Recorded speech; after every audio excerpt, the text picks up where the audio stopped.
All right, so let's get started. So this is lecture 4 in the mini course. Now we're going to switch topics entirely, and this will all be about the construction of dual groups of spherical varieties. I'm going to be following a paper of Knopf and Schalke, which is called the dual group of a spherical variety. And when I reference this, I'll just call it KS. Sorry, one moment. Okay. All right. So the primary goal of this lecture is just to survey some results from this paper. And in particular, we want to define the notion of weak spherical datum and see how that gives rise to a construction of a dual group of a spherical variety. And then we're going to go and try to compute some examples explicitly.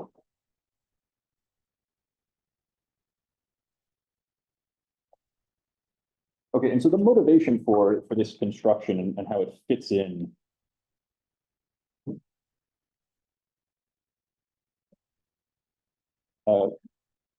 one motivation comes from the relative Langlands program.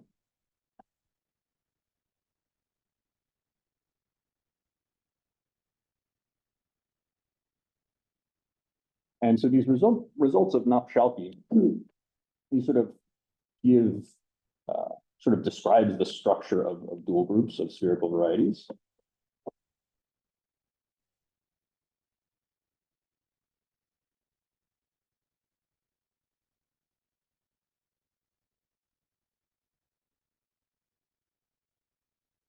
This is relevant for example, the role of Arthur parameters in the relative Langlands program.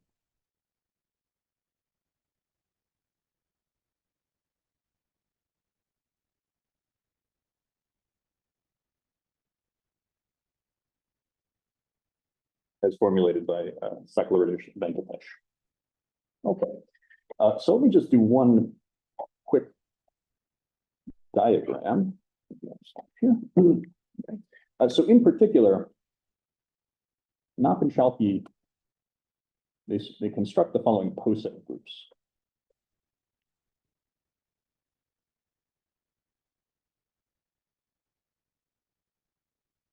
So there's a reductive group G running around, so we know about its dual group G check. And inside of G check, there will be following set of groups, not always embedded, but homomorphisms.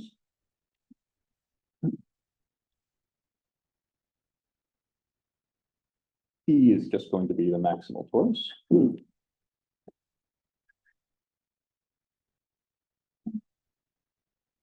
All right. Okay, and so today we're going to focus on the two groups that I'm circling in red. Okay, and so the one on the lower left hand, this is the dual group of the G variety X. We'll define all of this later.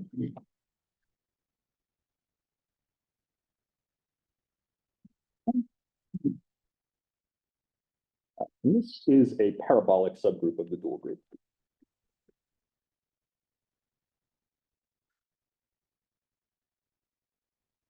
The significance of this parabolic, in fact, we really are more interested in the lower right-hand position, but we need to introduce a little bit more to define that, so I won't go into that today. Okay, but the significance of this is that this lower right-hand corner, this is where the Arthur SL2 should land, have an A parameter in this theory.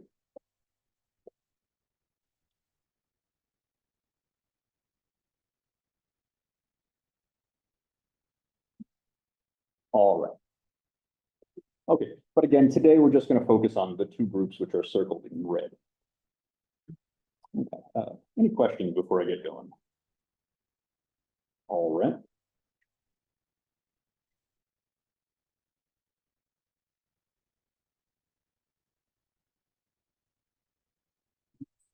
But anytime you have an Arthur parameter in this theory, no matter what's happening, the SL2 should always map into this. So maybe what I should say is that modulo some details, the structure theory set by Knopf and Schalke is that this spherical dual group and the lower right-hand side, these will be mutual centralizers of each other.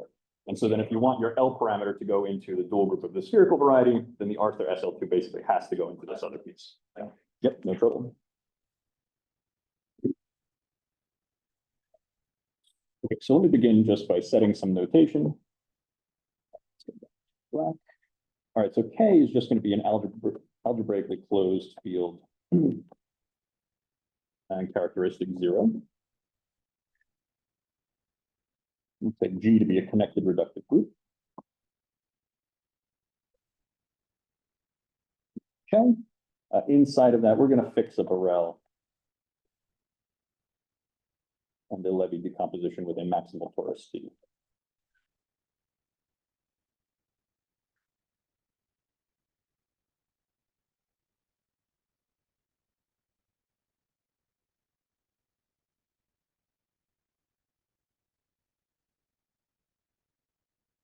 Okay, so now we have this connected reductive group and we have this maximal torus T. And so we have the associated root datum. I'll write lambda for the character lattice, phi for the roots, lambda check for the co-characters, and phi check for the co-roots. And we also have B, and B, because of B, we have a set of simple roots. So we'll write just R for the base root datum. So this over here, this is the root datum of GT. And down here we have the base root datum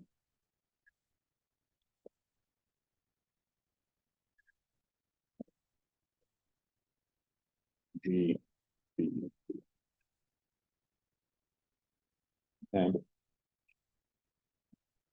S. This is the set of simple roots associated to B.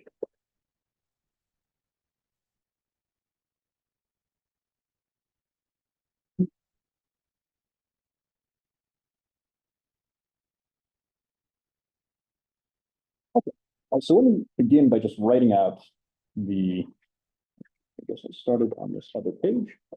The crucial notion in Napshalki is this notion of a weak spherical datum. Okay. So let me begin by just writing out the definition. The definition is somewhat lengthy, so I'm going to gloss over some aspects of it. Okay, but this weak spherical datum with respect to the base root system, okay, this is just going to be a triple. We have Xi, which is a subgroup of the character lattice. There's going to be sigma. This is going to be some subset of Xi. And then we have SP, which will be some subset of the simple roots. And this triple has to satisfy 4 axioms.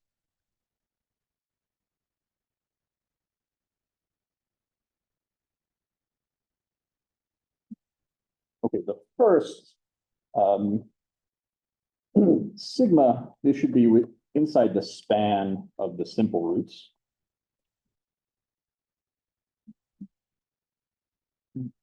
And there are some conditions constraining, there's some conditions on admissible linear combinations.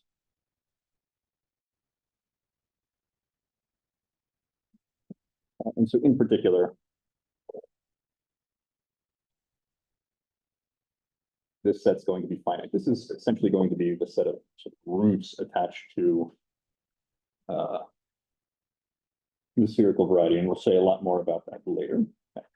Okay, this one's somewhat complicated and lengthy, so I'm just going to, I haven't given you the full definition. It involves checking a gigantic table, so we're going to skip over that.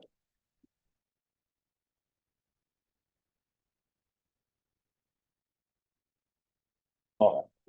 And the second is that Xi and the dual of SP should be 0. Okay. 3 says that if we have 2 roots which are in S, such that they are orthogonal,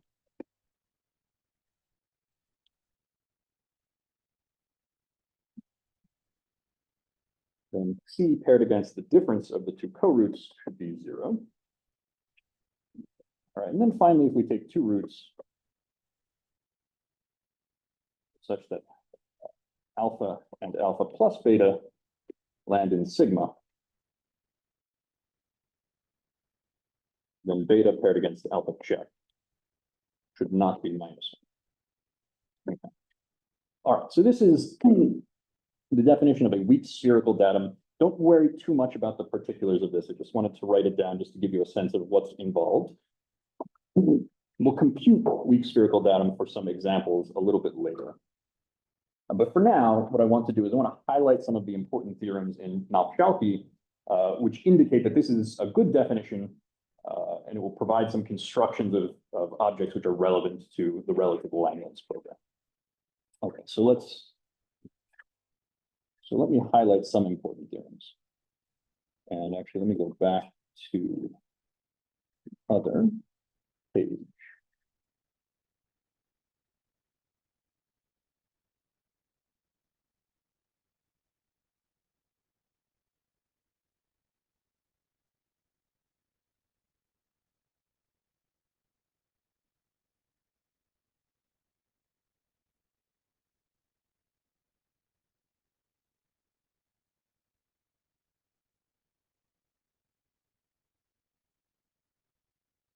Okay.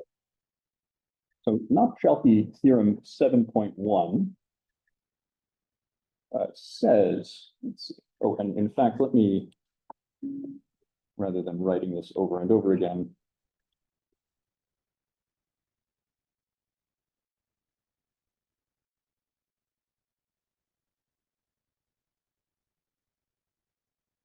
this is sort of like a script S. So let's let script S be a weak spherical datum.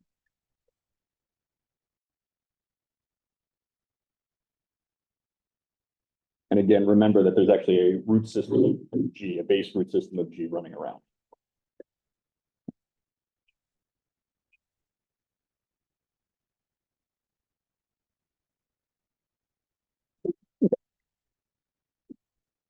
So one of the important theorems in Knopf-Chalky is that if we have this weak spherical datum,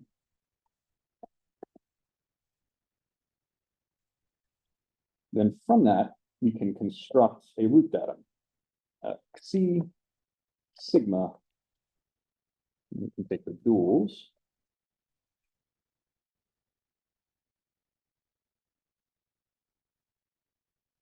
All right, so first off, a weak spherical datum gives a root datum.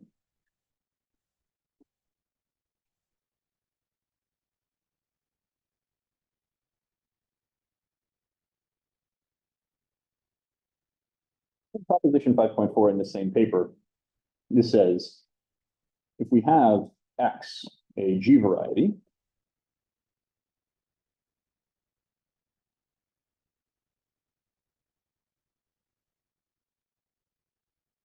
and we can attach a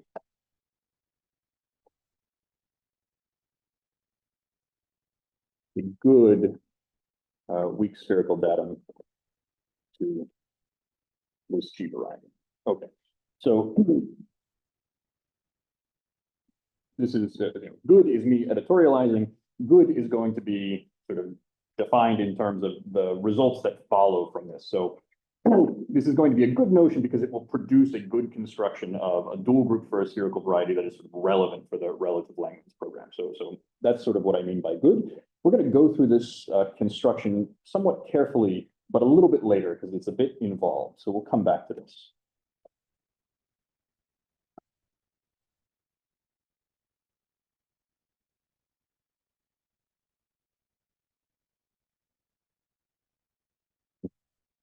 All right, but now we have all of the input that's required to define the dual group of a spherical variety.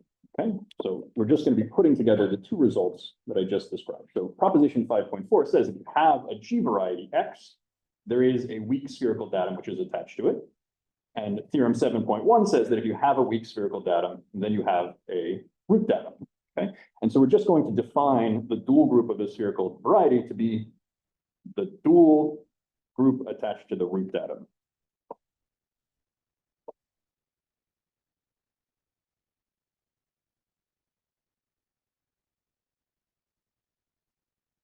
So let's say that we have X, a G variety. And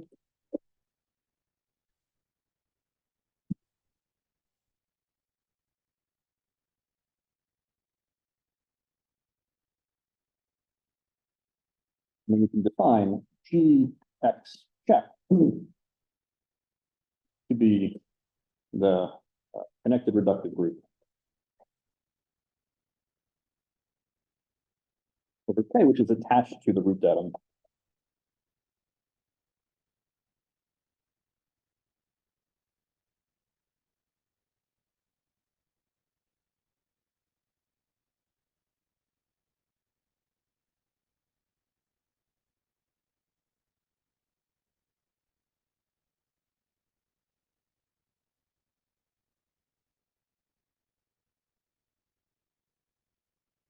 Where C sigma SP is the weak spherical datum of G acting on X, as described in proposition 5.4.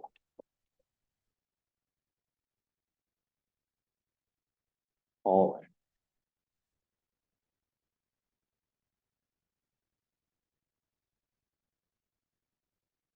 So this is our dual group of the spherical of a G variety X. So in fact, the construction in Napchalki is even more general than just for spherical varieties. It works for any G variety. Okay. All right. You'll notice that in the weak spherical datum attached to the G variety, we only use Xi and sigma. Okay. And so we use this SP to construct the Levy subgroup that I had mentioned at the beginning. So we'll define, so again, X is a G variety. We just should have done these together.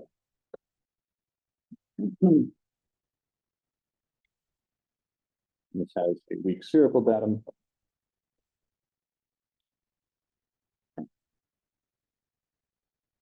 You can define L, X, check to be the levy of G check attached to SP.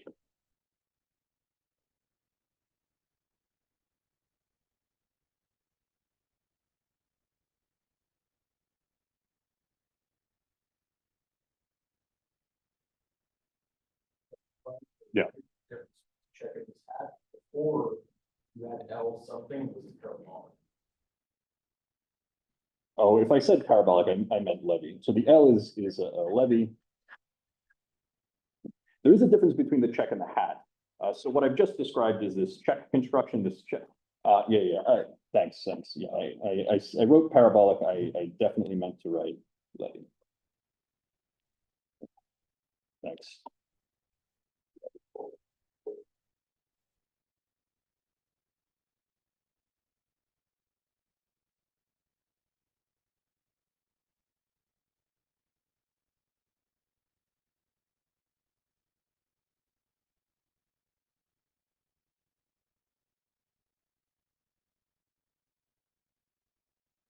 Okay, let's write down one more theorem.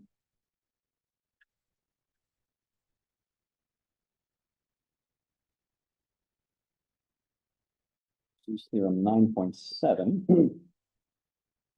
All right, so again, we have our weak spherical datum.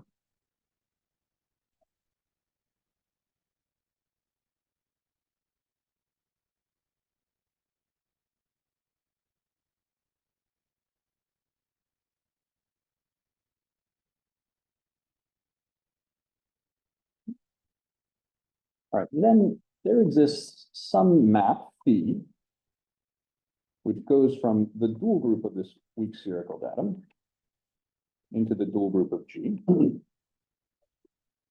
and some subgroup of this levy that I just described.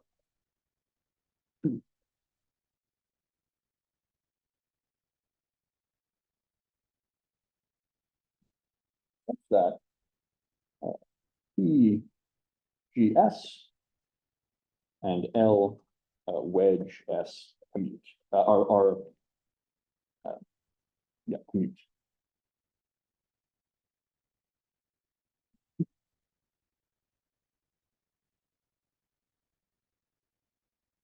All right. Okay, so I haven't defined phi and I won't define phi.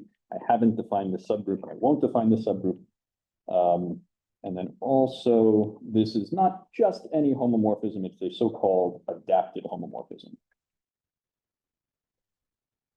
And I'm also not going to define this concept, but the important thing for us is that this construction provides these mutually commuting subgroups which are relevant to A parameters in the relative language profile.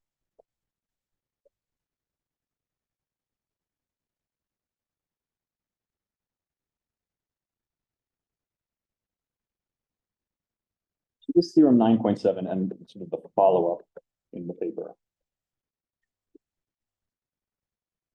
Proposition 9.10.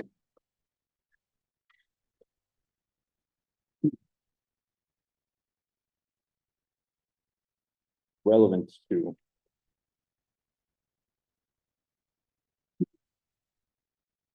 study of A parameters in the relative Langlands program.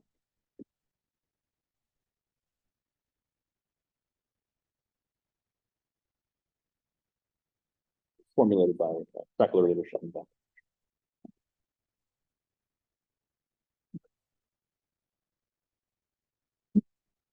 Okay, so that sort of concludes the survey and overview of some of the results of Napshalki. So what I would like to do next is I would like to go back and describe how you can attach a weak spherical datum to a G variety a little bit more carefully. And then I would like to go through some examples. Any questions before I move on? I don't know if this makes sense, like you can have X defined over Q or something, but is there an analog also of the L group? Napshalki do talk about a notion of an L group, but I haven't looked at that very carefully, and I probably just can't say anything. Yeah, but they do have a section in the paper that discusses this. Okay. All right, let me open up a new page.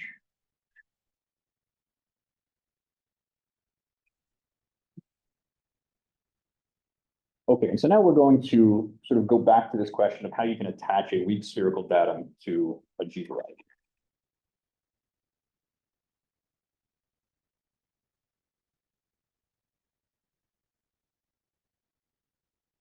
This is sort of back to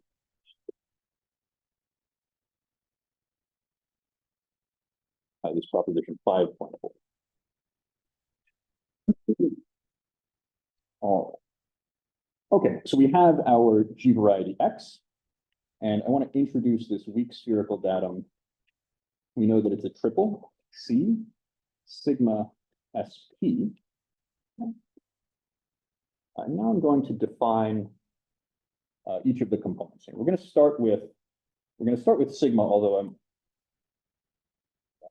not really.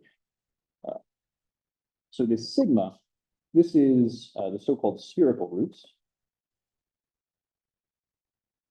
And we're going to come back to this later because this is sort of the most difficult part.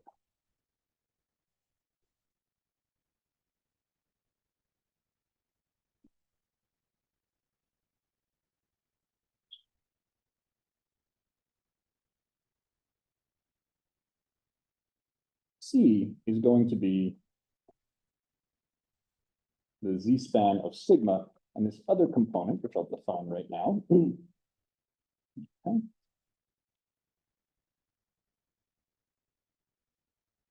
Okay, so I need to define this Cx.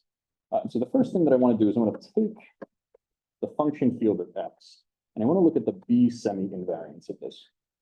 What do I mean by this? Well, these are going to be elements of the function field, units in the function field, such that when I act by B, it kicks out a character.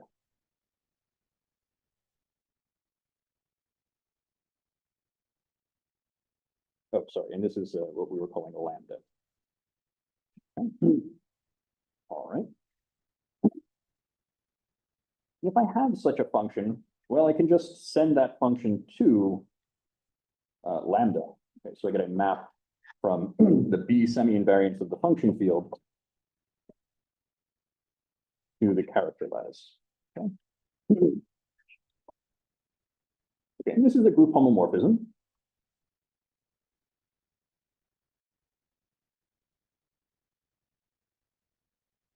And maybe give this a name. Let's call this the psi.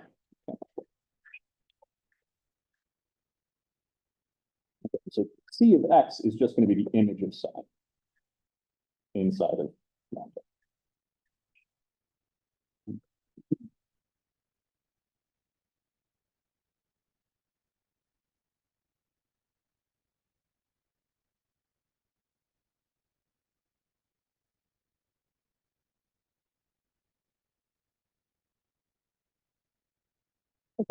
And then next we have SP. So we're going to take some roots in, we're going to take some simple root, and we're just going to look at the following.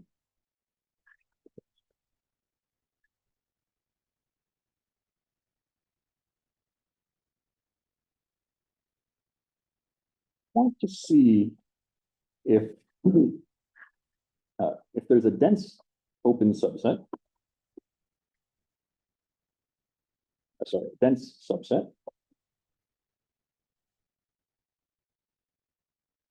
such that the B orbit of the elements in this set is the same as the P alpha orbit, where P alpha is just the minimal parabolic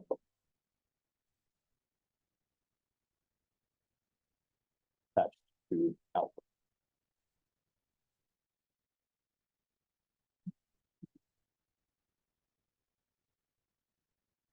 All okay, so this gives us C and S. I have to go back and I have to define the spherical roots, and this is a little bit more involved.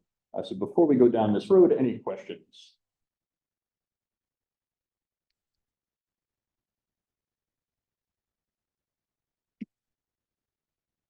All right, so let's talk about the spherical roots.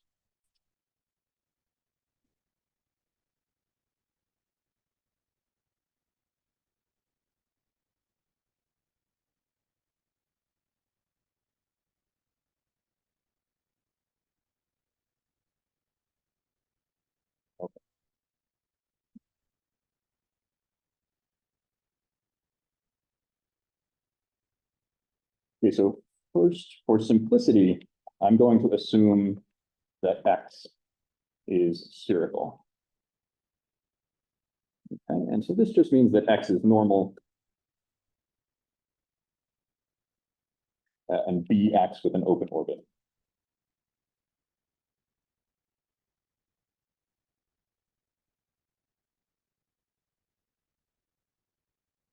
And I'll call that open orbit X with a circle on top. And, maybe I should mention, so the general construction, I believe the general construction of spherical roots for a general G variety goes back to Knopf. Maybe I don't know the history so well, but so the general construction I believe is due to Knopf, and I think for spherical varieties this was known earlier. Okay, so we need to define a few things first. I want to define this frac A sub X. This is just going to be the Q dual of C.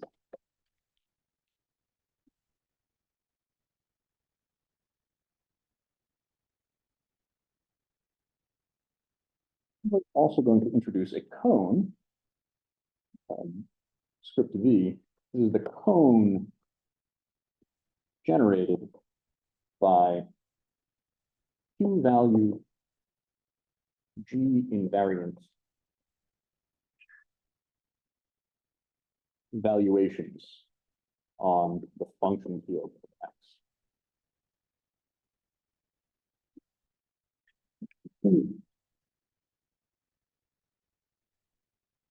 Let me make a comment about this. Okay, so let's suppose that nu is one of these G invariant valuations. Okay, and let's also suppose that we have some B semi-invariant, where lambda is some character.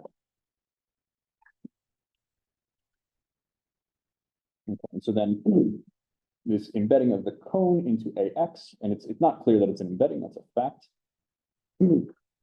comes from, oops, sorry, so nu paired with lambda, this is defined to be the valuation applied to the function whose B semi-invariant is lambda.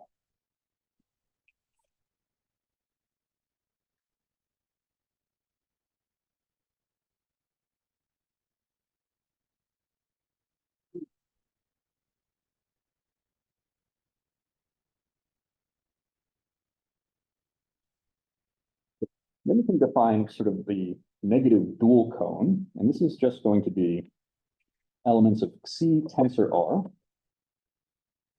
such that if you pair this lambda with any nu coming from script V, this is going to be negative.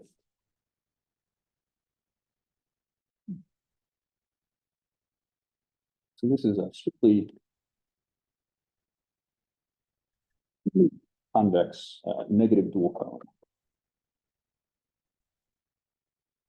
to V.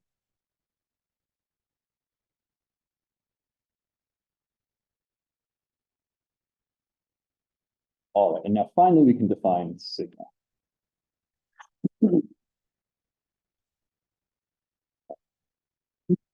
Okay, so this is going to be a little wordy without introducing more notation, but let me just write it this way. So we're going to take those elements of C such that lambda generates the intersection of C with an extremal ray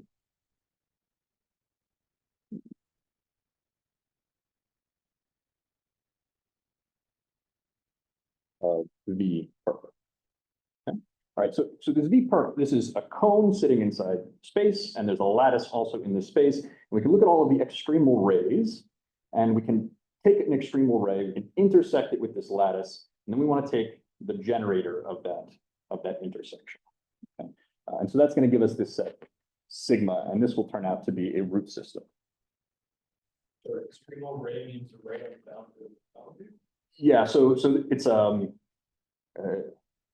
you'd say like a one-dimensional simplicial face or something like that. Yeah. Okay. All right. We're going to turn to examples in a little bit. Actually, almost immediately. And I don't want to do calculations with valuations. Fortunately, for a very large class of G varieties, there's an alternative way to calculate these spherical roots. And so you can find this in, this is a theorem of Knopp, theorem 6.7.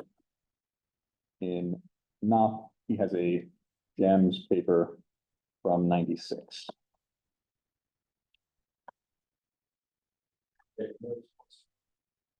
Oh, sorry about that hung thing. How do we know that the pairing is well defined? Yeah, let's go back.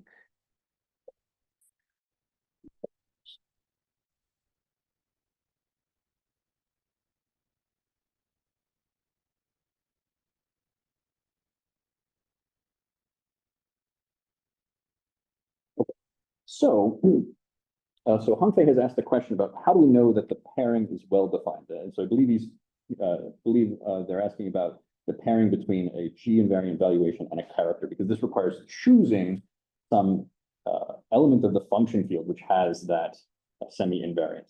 And now here is where we use the fact that X is spherical. So let me put this on the side here.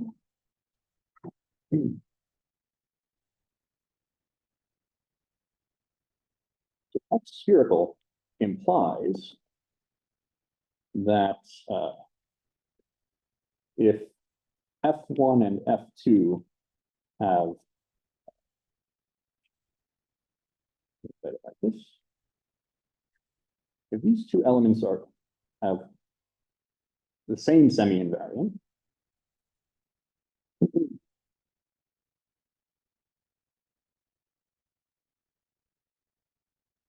B of F1 is lambda B F1 and B of F2 is lambda B of F2, then the ratio F1 over F2, this is a B fixed vector, and so it has trivial character. Because X is spherical and B has a dense orbit, this implies that the ratio is constant.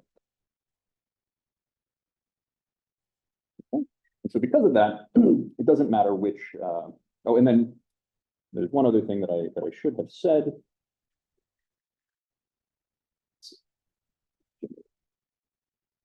Yeah, so one other point that I should have mentioned. We are looking at, sorry, that's cone. We have this cone which is generated by Q-valued G invariant evaluations on KX, and these need to be trivial on K cross.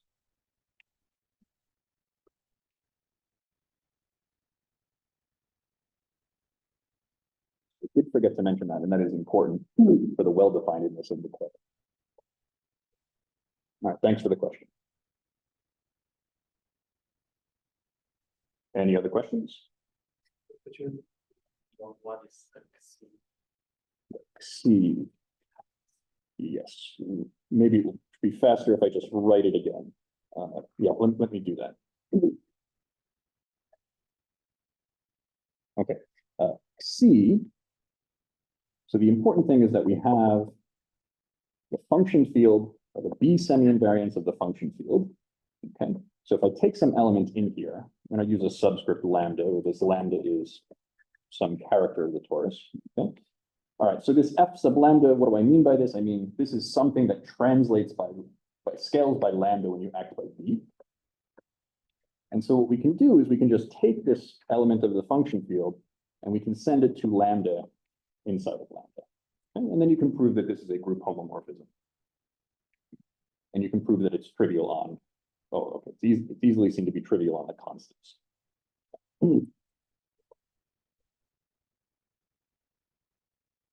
Okay. So let's do this here. Oh, yeah, thanks for, so I think I called this psi, and then C is the image of psi. Yes, yeah, sorry. That one's CX, and then C is actually, you have to throw in those spherical roots as well. You are defining the spherical root using the C, right? Find the spherical roots using the C. Because you take something from C and information. Okay, yeah. These are CXs. Let's see here, so. Okay. Yeah, you're absolutely correct. Let's see.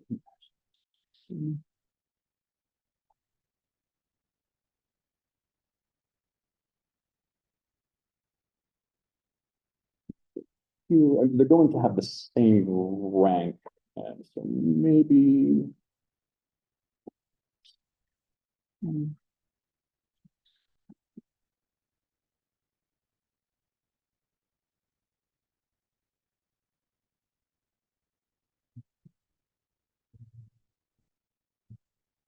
Sorry, say again.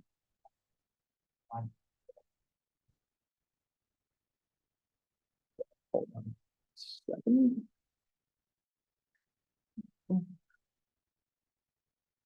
Well, right now we're trying to describe the construction of the weak spherical datum attached to the G variety. Let's see.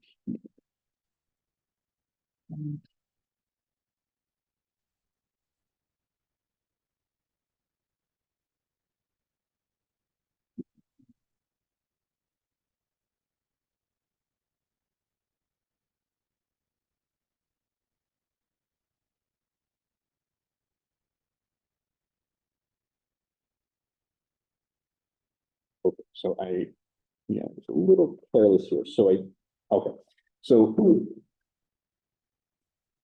let me sort of say where this is coming from, and then maybe I'll have to go back and double check exactly how everything lines up. Okay, so this description of the spherical roots, this one is sort of coming from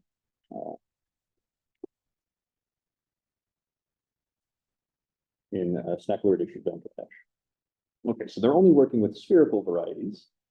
Let's see here.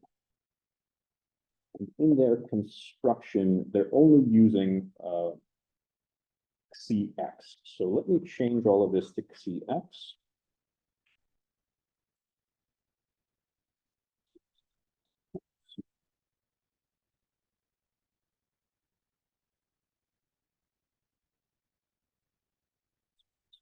Oops. Oops.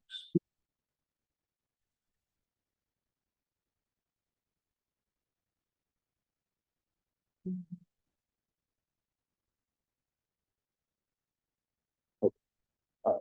So, okay, we're going to use this CX for our definition of the spherical roots.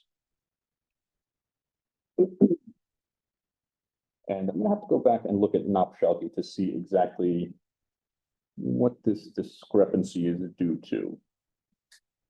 But nevertheless, with this setup using CX, this is consistent with Saklar-Deshabankatesh. Okay, so let's use that for now. Like, is perhaps the derivative in the spherical case C equals to CX? It could be that in that case, C is equal to CX. There is one of the difficulties I found when I was looking at this is that there are sort of several different notions of spherical roots, and they don't all produce the same things. But they're all sort of like the same up to some scaling by 2 or 1/2 or something like that.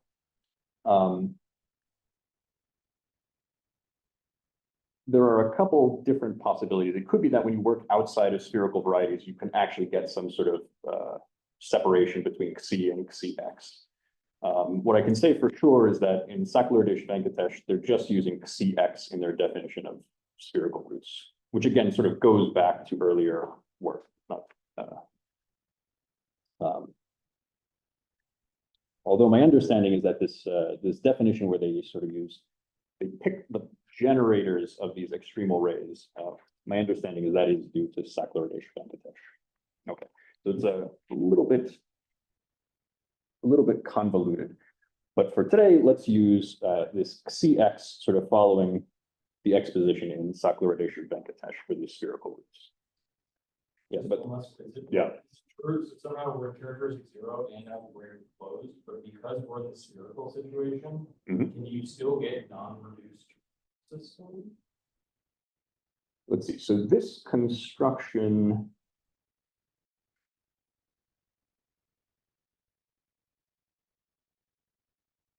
Okay. So I think just by construction, because we're just taking a generator, I think that's going to eliminate the possibility of non-reduced behavior. Yeah. And I think it's sort of an open problem to try and interpret. Well, okay, let me write down the next theorem of Knop, and then I'll include some comment that he makes. Okay. All right. So.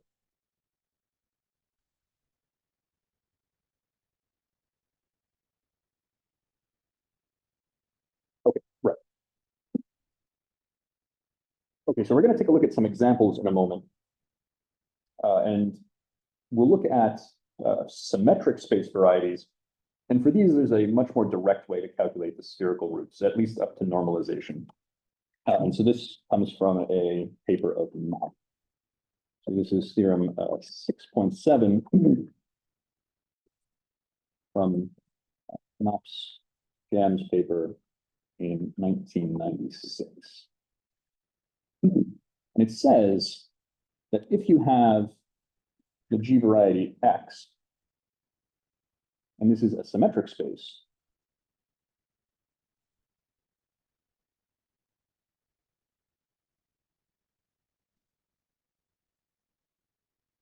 then the spherical roots, I'm going to put this in quotes because there is this sort of normalization issue.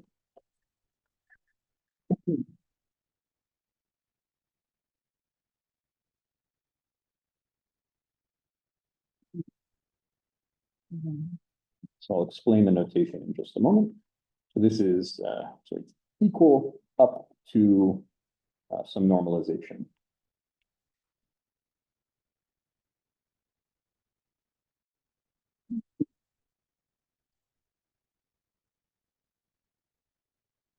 This delta Rx, this is the restricted root system.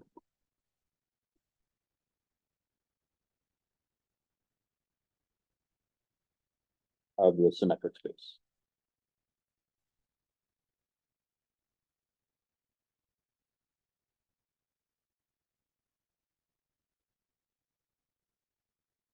And then one side note.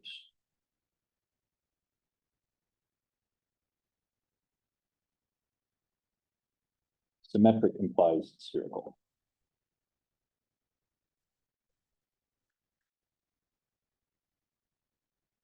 Okay.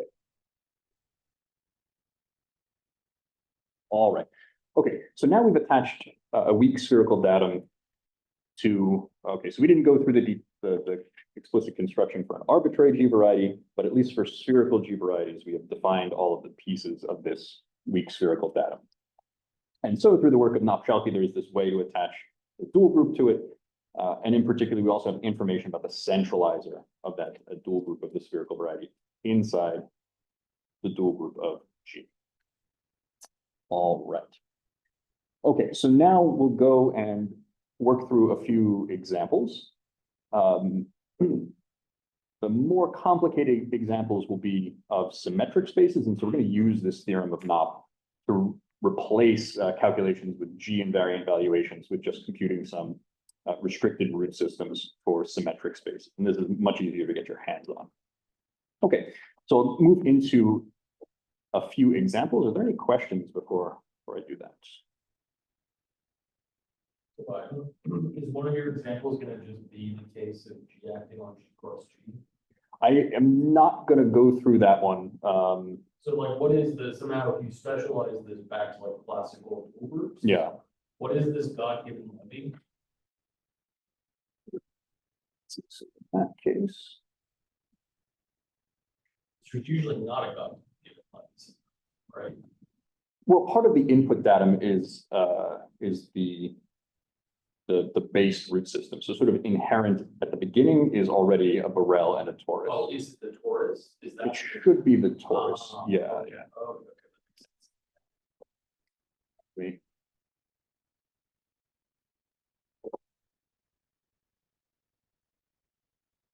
And it's not really Arthur S. Lee, man.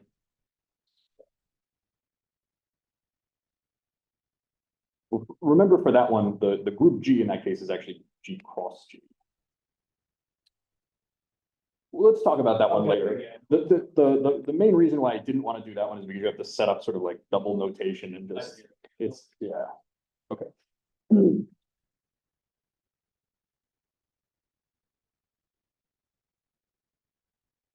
All right. Let's see, maybe I'll move to.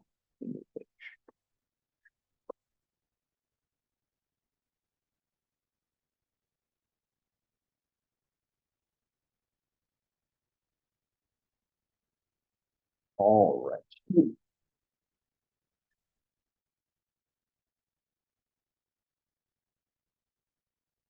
So as before, G is going to be connected reductive. X will just be a point. And so let's look at the weak spherical datum for G comma X. Okay, so I'm going to make this a four tuple just for emphasis. So right, we have the base root datum of G. Okay. In this case, C is just going to be 0. The function field is just constants. And so they all have trivial B invariance. Okay. The spherical roots, these have to sit inside of C, and so this has to be empty. And then SP, right? SP is saying, is your Borel orbit equal to the orbit of a minimal parabolic? And in this case, that's going to happen for every single simple root. So SP is just S, and just because X is a point. Okay.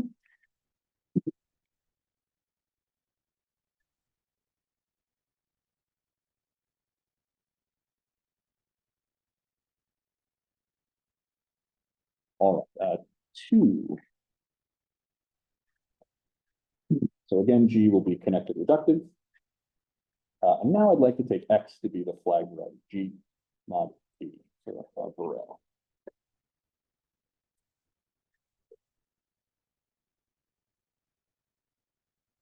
And the weak spherical datum in this case, again, we have our root system. Let's see, let me make this claim and then I'll come back to it in a moment. Okay, so I claim that C is 0 again. And so that then forces sigma to be 0. Okay.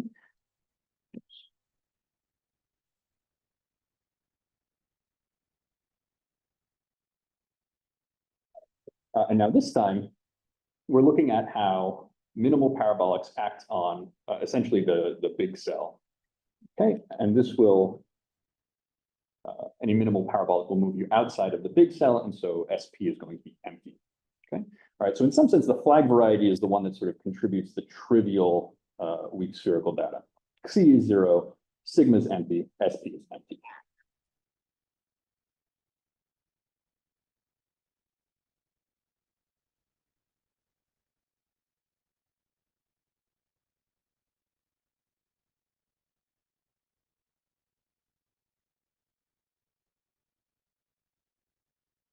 Let me pause and ask any questions on the first two examples. Oh, geez, sorry, I didn't say why C is 0. All right, so let me make a quick comment about that. Okay, so here the point is that the function field of X is going to be the same as the function field of the big cell. Okay, and this is isomorphic to the function field of just the unipotent radical U. Okay, so the B semi-invariance will be contained inside of the U semi-invariance, which will be isomorphic to the, the U invariance, which is isomorphic to the U invariance of the function field of U, okay, and this will just be a cross.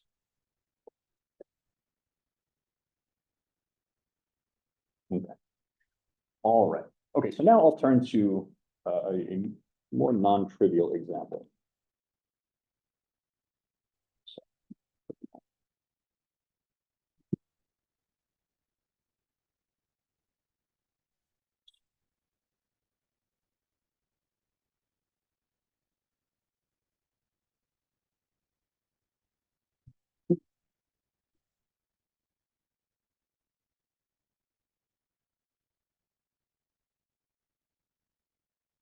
Okay. So in this example, we're going to take G to be GLR. I'm going to define an involution, theta of G, which will just be inverse transpose. Okay, so this is just the Cartan involution. A Cartan involution. Okay. Inside of G, we'll define H, and this is just going to be the theta invariant, the theta fixed points. Okay. And this is just an orthogonal group. So let me write this out explicitly. This is just elements of G such that G transpose is equal to G inverse.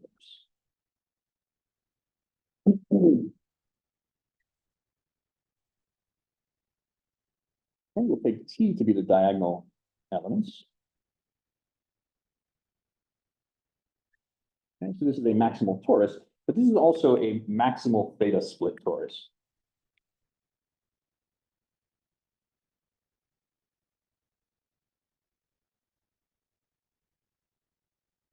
This just means that theta, it's a maximal torus for which theta acts by inversion.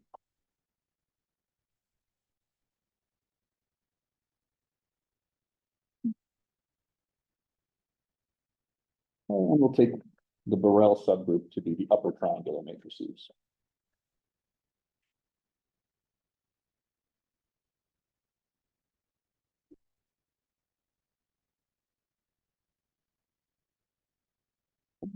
This is also special with respect to theta. This is a minimal theta split parabolic.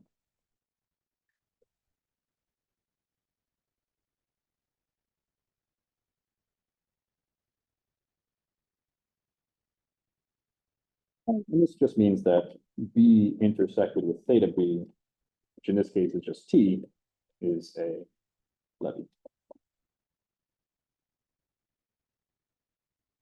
Or sorry, what I should say.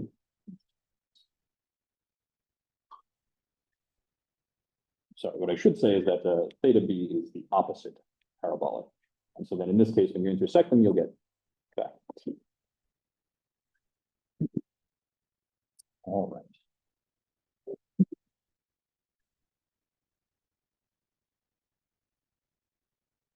right. So the goal is to compute the weak spherical datum of this G variety.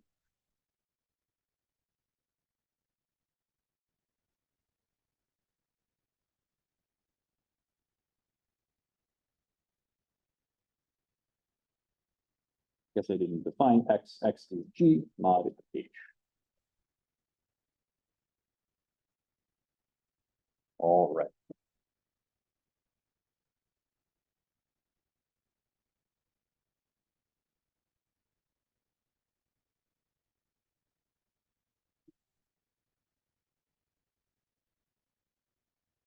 Okay, let's start out with the spherical roots.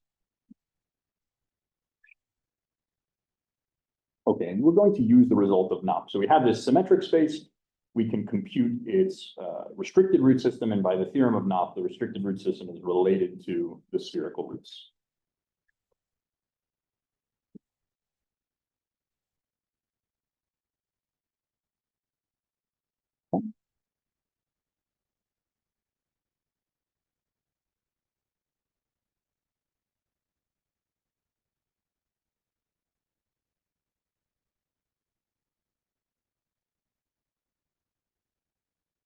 Root system.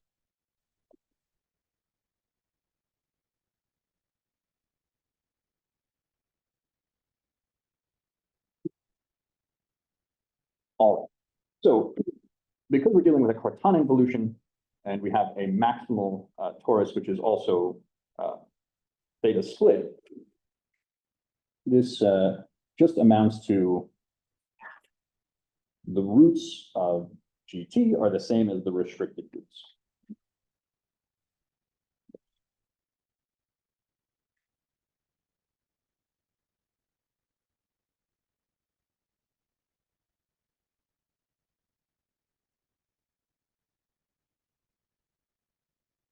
The root system of G with respect to T, this is just the same as the root system, the restricted root system of X. Okay. And let me give this some coordinates. So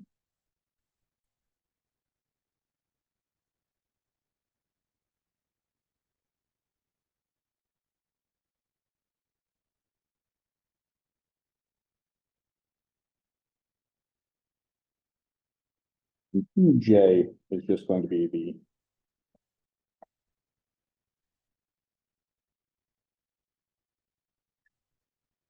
projection onto the Jth vector of the torus.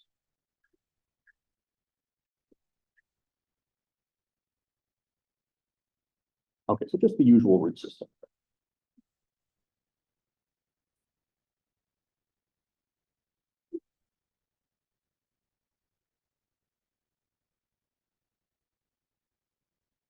And so by this result of NOP, sigma is, again, maybe up to some scaling, it's going to be 2 times this root system.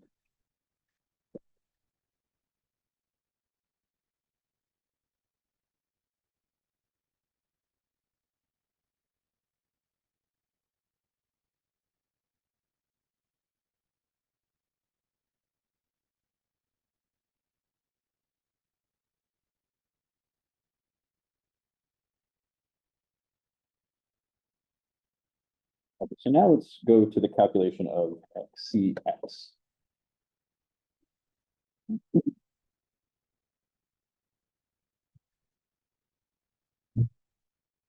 need to compute. Yeah, yeah, please. So, Sorry, say again. like, here's the basic thing. Yeah. Like, you have to also take a reduced system, right? In this case, it is already reduced, yeah. Okay. And what's the example when that's not true? We'll actually see that in the next example.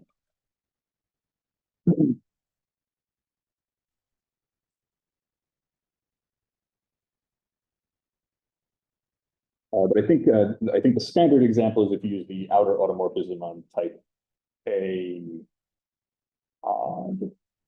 one of those will result in a non-reduced root system. Okay, but again, we'll see one in just a moment.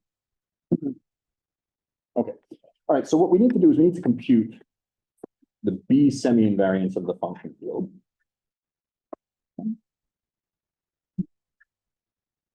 Okay, and so when H is reductive, okay, H being the stabilizer subgroup,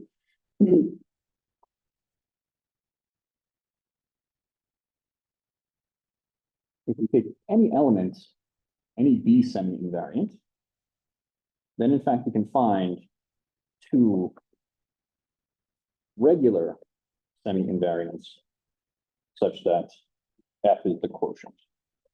Okay.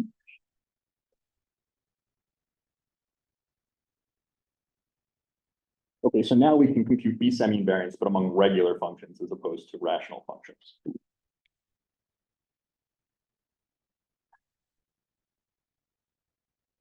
Okay. All right. Now let's take a look at the ring of regular functions of X. So G and H are both reductive. X is the quotient, G mod H. And so, Can I answer clear? So what is happening here? So H is reductive, so G mod H is affine. that's going to be affine, yeah. Okay, so that's why this is true. Uh, It's something in the fraction field, it's just literally, is it something like that? I think I'm missing the step about where reductive applies the. it's the point. The point is that both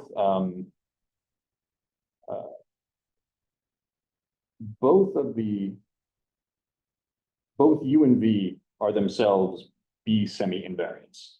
So it's or it could conceivably happen that you have a B semi-invariant rational function. Of course, it's going to be the ratio of two things, but maybe it's not obvious that both individually have to be B semi-invariant. So there's a little bit of an argument. We can talk about it after if you'd like to see it. Yeah. Okay. All right. So now we've reduced to the ring of regular functions. Okay. X is affine, and so this ring of regular functions can be realized as the regular functions on G, which are H invariant. And now I'm going to just slightly change the notation, just hopefully clarify some things. And with the ring of regular functions of G, okay, we're thinking of the H as acting on the right, okay, and we're thinking of B as sort of acting on the left here. Okay. And so the first thing that I want to do is just focus on the ring of regular functions of G. And this can be broken down as a G representation as a sum over the dominant weights of the highest weight V lambda tensor V lambda dual. Okay. Right, the left factor sort of corresponds to the left action, the right factor corresponds to the right action, and so then this is going to become sum over the dominant weights B semi-invariance of V lambda tensor H invariance of V lambda dual. Okay, from highest weight theory, we know that the B semi-invariants of the highest weight representation are one-dimensional. Okay, so we're left with a sum over the H invariant vectors of all of the highest weight representations. Okay. All right. So now we need to compute. So I guess I stopped numbering, so let me not put that there. And now we want to compute. And I'll just replace lambda star by lambda. You need to know when the H invariants are non-zero. And this is exactly the content of the Cartan-Helgason theorem.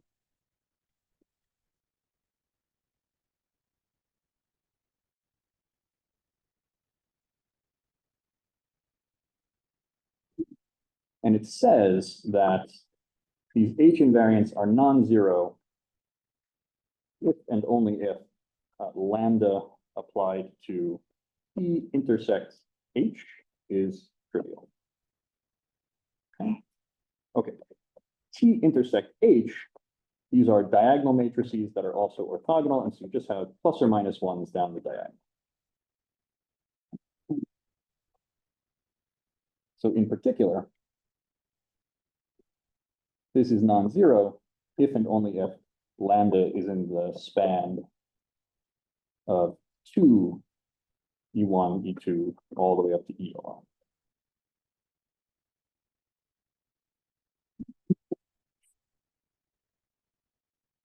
All right, and maybe let me just state this. Another consequence of the Cartan-Helgason theorem is that this space of H invariances is just one-dimensional. All right.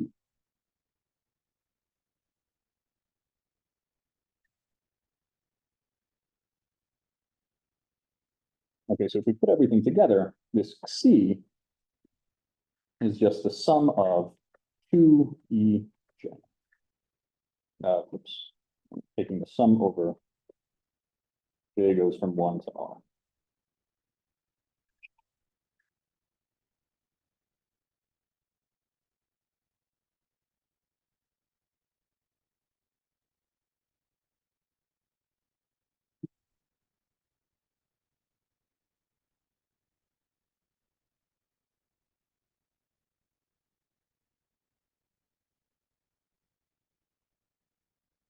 So lastly, we need to compute SP. I think for the sake of time, I'm just going to invoke the axioms of a weak spherical datum, but you can do this calculation directly.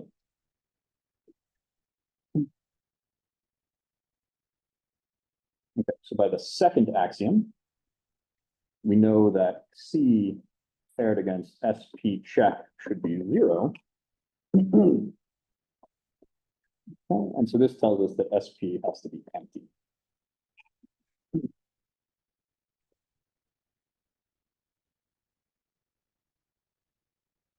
Okay, so now we've computed everything. So the weak spherical datum of GH, G is GLR, H is the orthogonal subgroup. I'll leave off the root datum. We have C is the sum of 2EJ.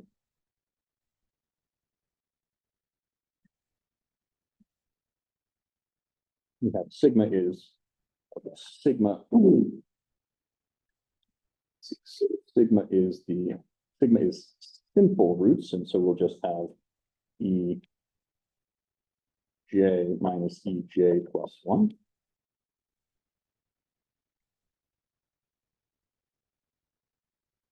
And SP is empty.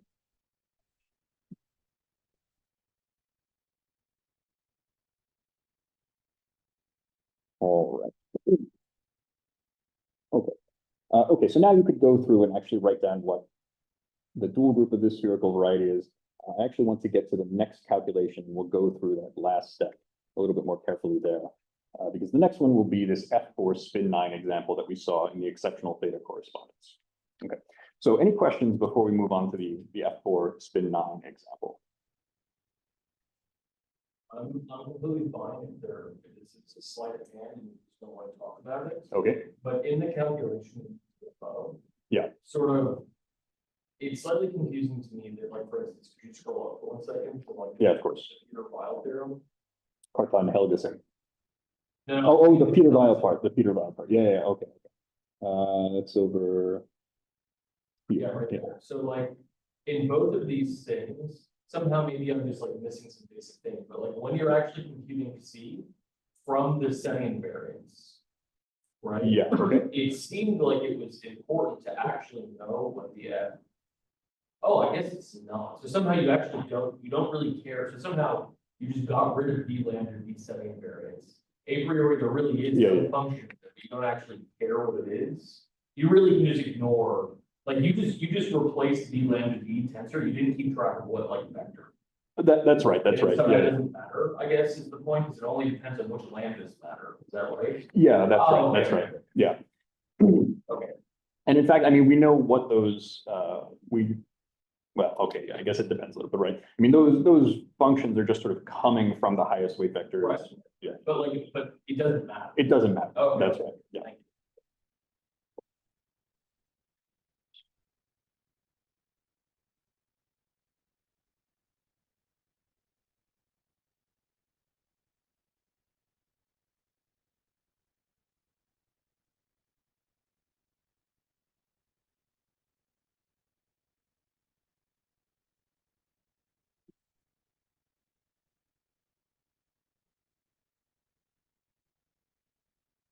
Okay, so G is going to be F4, H will be spin 9, X will be G mod H.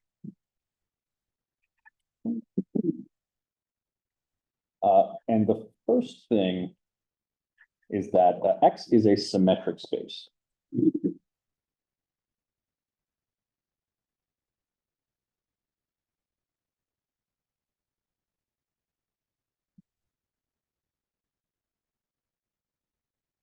All right. Let me make one. Let's see. Yeah. Okay. Let me make sort of a side comment about how you can sort of see this without so much difficulty. So I learned the following from WeTech. Okay. So, and let me make one remark first. So let me write down the Dinkin diagram for F4.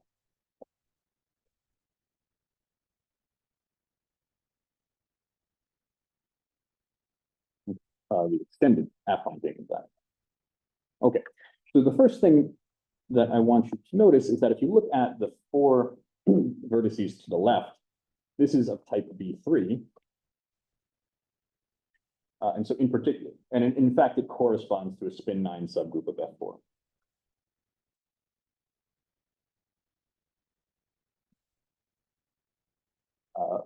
Earlier, we had seen a different construction of spin 9 as the stabilizer of some vector or a rank 1 trace 1 vector in the 27-dimensional Jordan algebra. Okay, but here you can sort of see that you can sort of see the existence of this spin 9 just from the Dinkin diagram.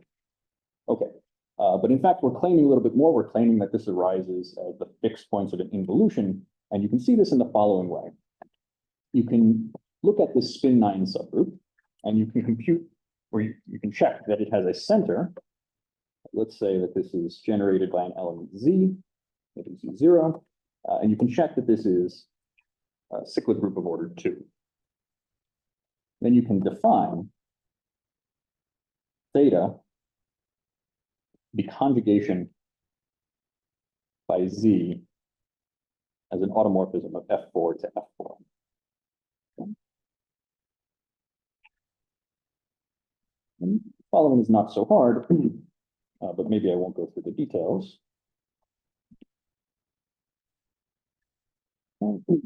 The theta fixed points of F4 is going to be exactly spin 9. It's clear that spin 9 is contained inside, but in fact, you don't get any more.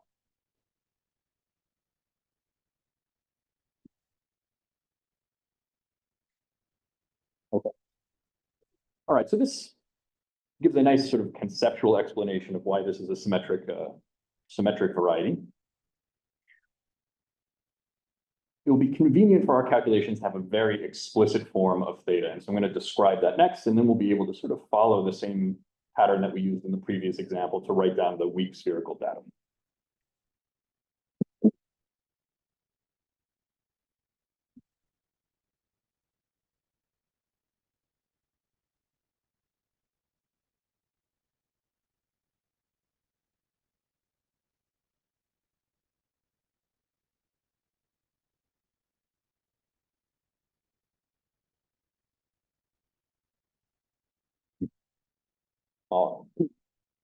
So ultimately, we're going to need to compute the restricted root system of this spherical variety, this symmetric variety. And so we'll need a maximal torus, which is maximally theta split.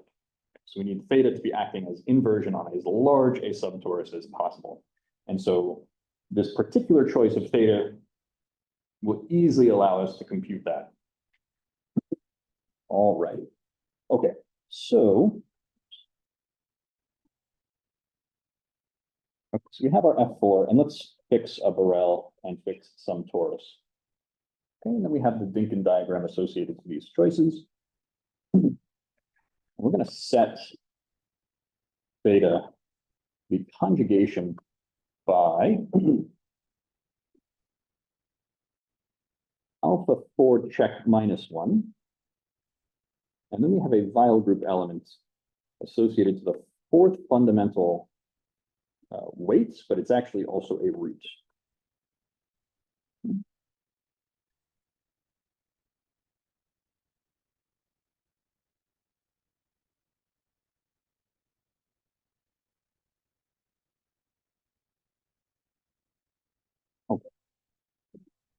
one needs to do a little calculation to prove that this is actually an involution.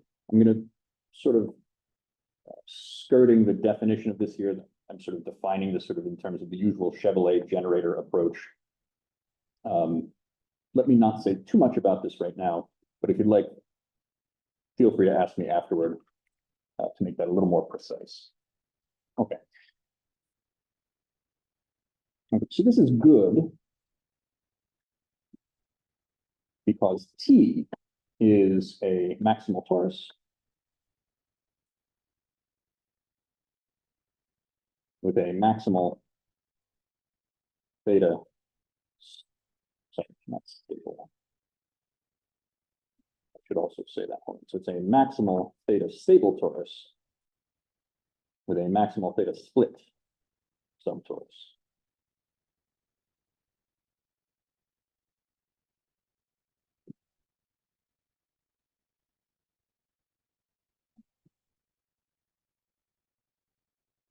Okay, so the significance of this is that we can look at the roots attached to T, and to compute the restricted root system, we just need to restrict to this maximal theta split subtorus. Okay. So first, let me go and define that or identify that.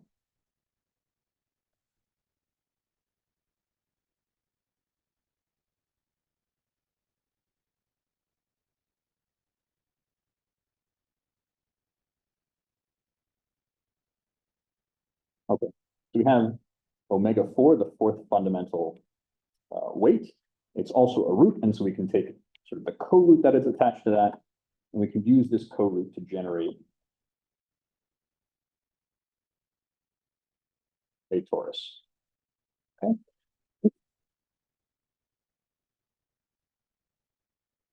Then a little calculation is that theta acts by inversion on this torus. The first thing, and then the second thing is that this is maximal with this property.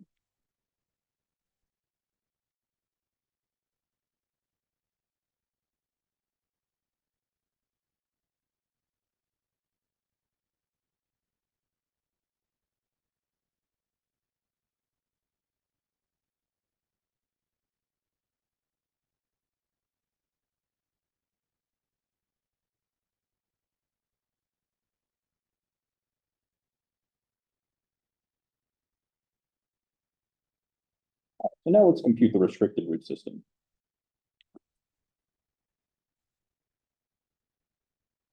Okay, so we're going to use NOP again, and we will compute the restricted root system.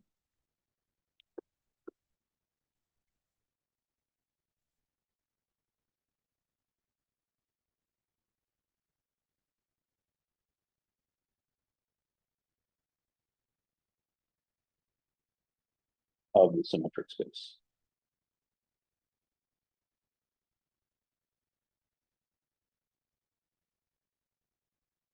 Okay, so what do we need to do? We need to restrict the roots of F4T to this T omega 4 check. And let me just define something first. So delta will be an element of the Z dual of the co-root attached to omega 4, such that delta paired against omega 4 check is 1.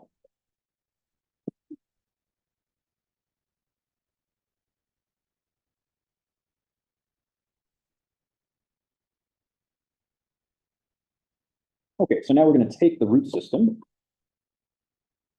We're going to restrict to T omega 4 check. And we'll get the following. Okay, so some things will restrict to 0.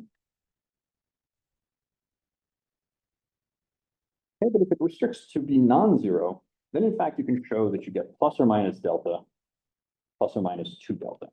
Okay. For example, how could you get delta?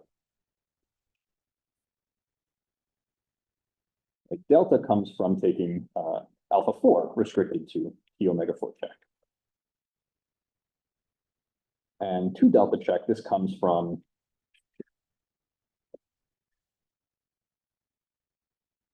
can take omega 4 and restrict. All right, and then you can just go and check all of the roots of F4. And these are the only 4 possibilities that will come out. Sorry, 5, including 0. Okay. Okay, and so in particular, we see a non-reduced root system here, right? We have both delta and 2 delta.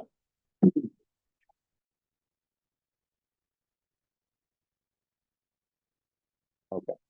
All right, and so by not, maybe I'll just write out the answer. This is going to be plus or minus 2 delta.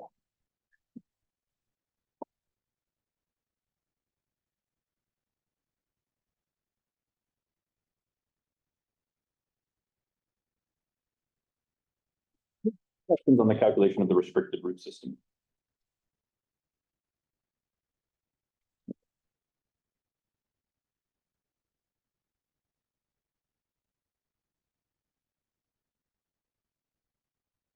All right, next, let's compute C. All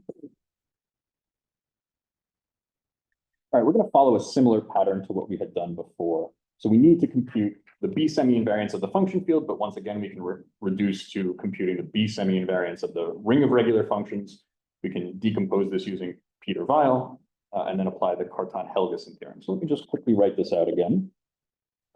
So we'll start with ring of regular functions. And we want to compute the B semi-invariance. Once again, maybe I'll skip a couple steps. As before.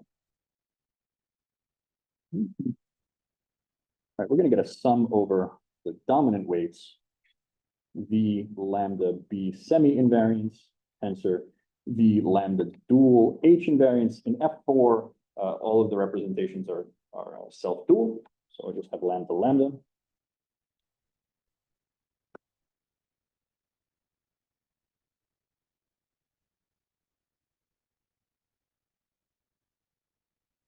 Now we'll use Cartan-Helgason again.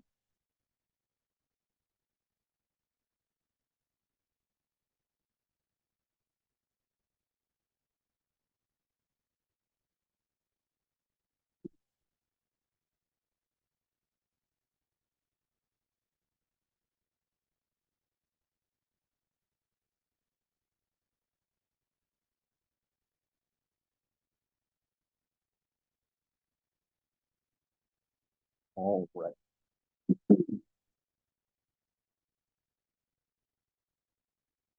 Okay, so now the important thing here is based on how we constructed theta, we have this subgroup of a torus, and then you can check that this is generated by the co-roots alpha 1 check, alpha 2 check, alpha 3 check.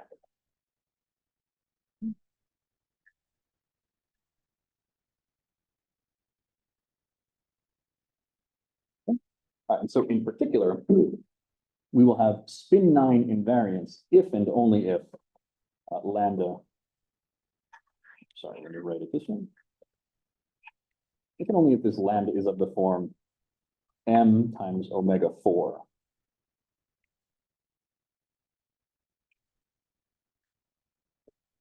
There's an unnecessary notation. Let me just say it like this. If and only if lambda is in z times omega 4.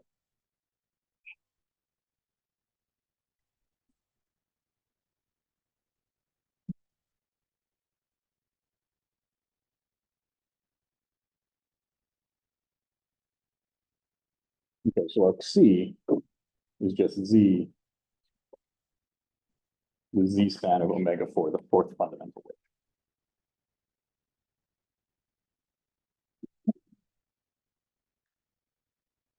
Okay. All right, so this is going to contain our sigma. I just want to make one comment here. Let's see, sigma is taking it to be simple. All right, this sigma was 2 delta. And this delta comes from the restriction of alpha 4. Or sorry, the 2 delta comes from the restriction of alpha 4. in this omega 4, if we write it out in terms of the roots, here, it's alpha 1 plus 2 alpha 2 plus 3 alpha 3 plus 2 alpha 4.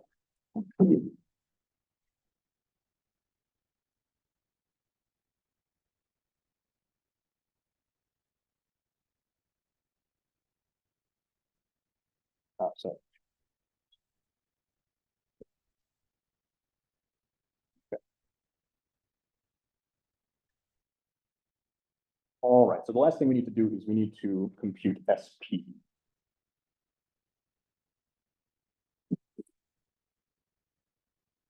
Okay, and for this, we're going to use the minimal theta split parabolic.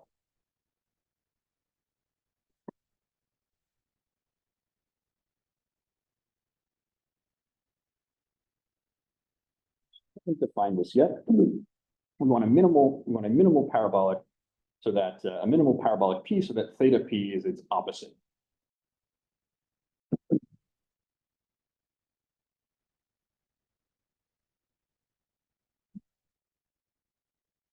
Let me just write this as a claim.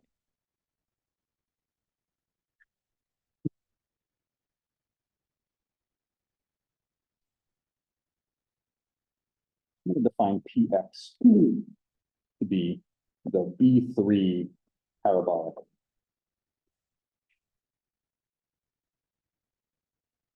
containing B. And then px is the minimal theta split.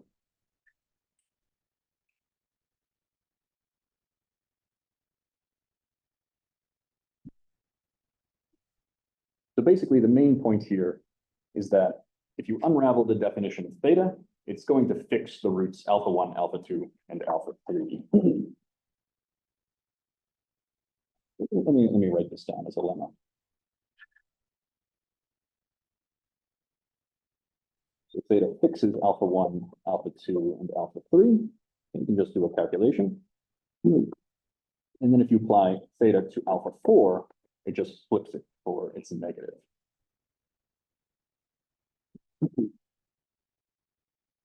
All right. Okay, so then from that, you can see that theta of p, this is going to be the opposite parabolic. It's basically going to preserve everything involving alpha 1, alpha 2, and alpha 3, and it's going to end up flipping everything with an alpha 4 in it. Okay.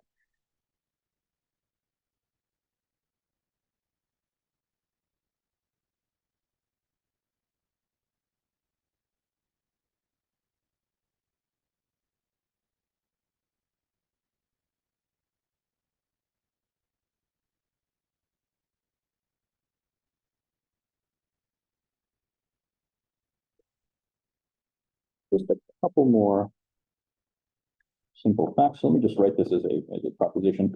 So I mentioned earlier that in general, a symmetric variety is spherical. Let me provide a proof in this particular example, because you can do this just by counting dimensions.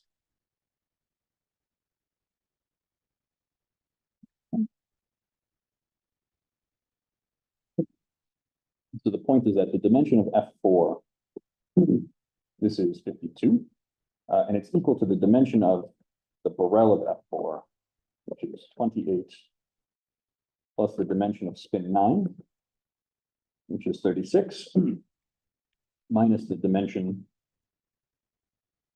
of the Borel intersected with spin 9, which is 12.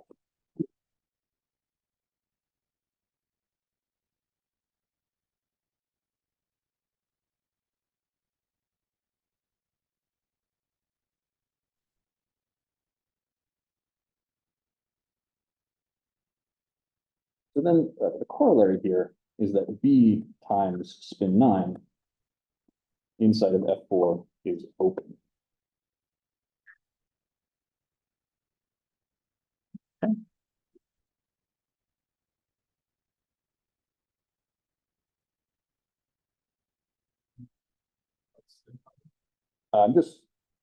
The image, if you take B cross spin 9 and then use the multiplication map to map it into F4. Particularly, you don't need to generate. I do not mean the group generated by. So alternatively, it's the B orbit of spin 9.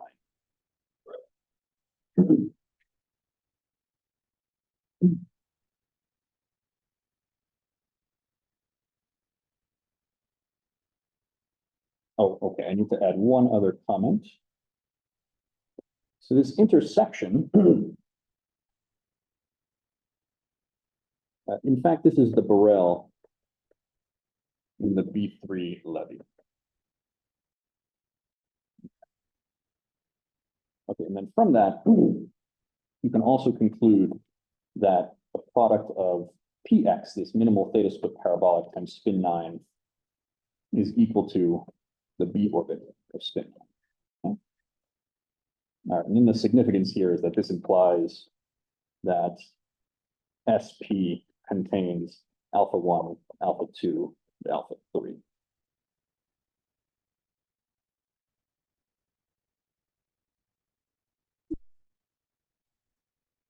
Okay, and then let me just say, in fact, you have equality here, which you can now get from axiom 2. Yeah.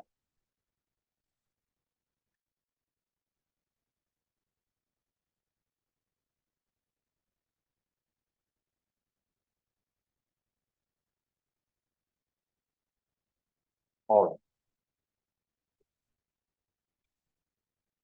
Okay, so now we have all of the information of the weak spherical datum for the F4 spin 9 symmetric space.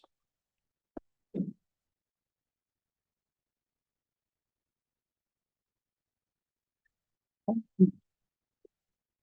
we have C is just the multiples of the fourth fundamental weight.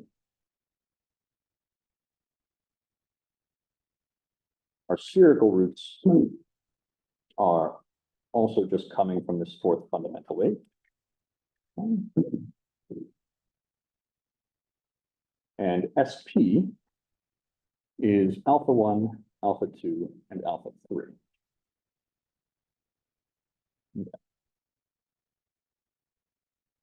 All right, so now let me just say a little bit more precisely about how this relates to the dual group in this situation. So now we can just compute some of the things that we introduced earlier.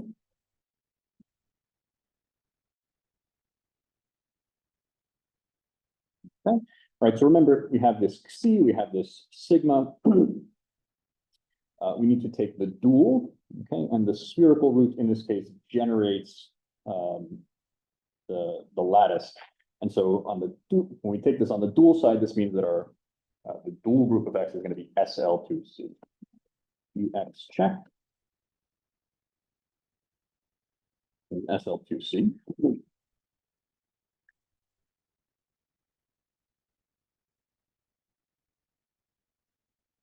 We have our SP levy.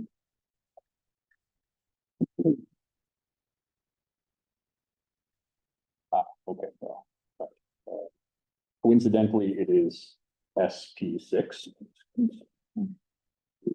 times this theta split torus.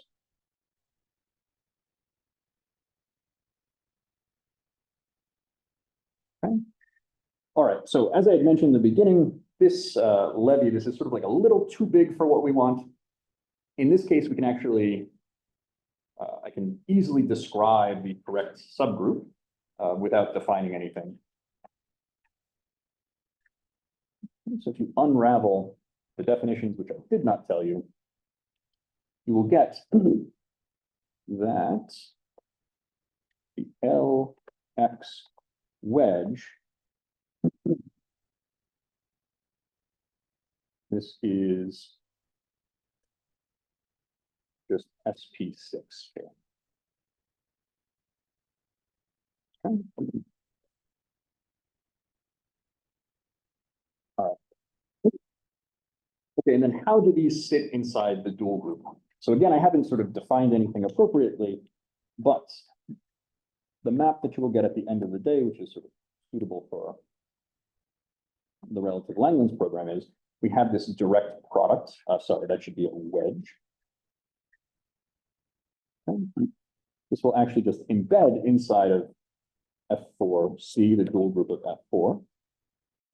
What's the embedding? Well, we'll have the following.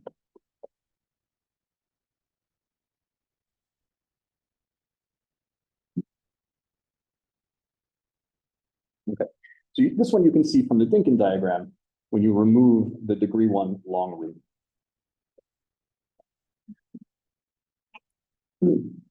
So the 3 vertices on the right, this is of type C3, and this is corresponding to this SP6 that we see.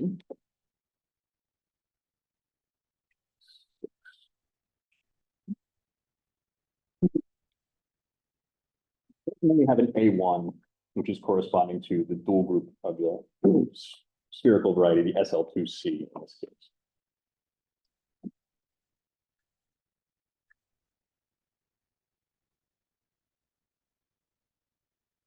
All right. All right, that is all for today.